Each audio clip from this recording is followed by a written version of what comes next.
আমাকে প্রথম মানে শাকিব খান ডেকে বলে যে কেমন লাগে হিরোইন। আজকে থেকে হিরোইন। সাকিব ভাইকে শুটিং সেটে যেদিন প্রথম দেখি সেদিনই সাকিব ভাইয়ের প্রতি ক্রাশ খাই বললেন চিত্রনায়িকা পরীমণি। পরীমণি বলেন, আমার দ্বিতীয় সিনেমা আরও ভালোবাসবো তোমায় সিনেমায় সাকিব ভাইয়ের বিপরীতে অভিনয় করি। আরও ভালোবাসবো তোমায় শুটিং সেটে যেদিন সাকিব ভাইকে প্রথম দেখি সেদিনই আমি অবাক হয়ে যাই, এত সুন্দর নায়ক, তাও আবার আমাদের বাংলাদেশে। সাকিব ভাইকে প্রথম দেখে ক্রাশ খাই।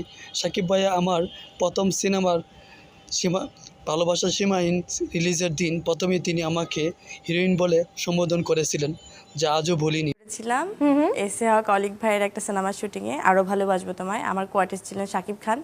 সাকিব ভাইয়া আমাদের গর্ব। সাকিব ভাইয়ের সাথে দুটি সিনেমা করার সৌভাগ্য হয়েছিল। আমার ইচ্ছা সাকিব ভাইয়ের সাথে আরও সুন্দর সুন্দর মুভিতে কাজ করা। সাকিব ভাইয়া আমার বিপদের দিনে মায়ের চিকিৎসার জন্য তার কোম্পানি রিমা খারলান থেকে অনেকগুলো টাকা দিয়েছিলেন। পরীমণি আরও বলেন, সাকিব ভাইয়া রিমা খারলানের ব্র্যান্ড অ্যাম্বাসেডর হতে পেরে আমি ধন্য মনে করছি নিজেকে।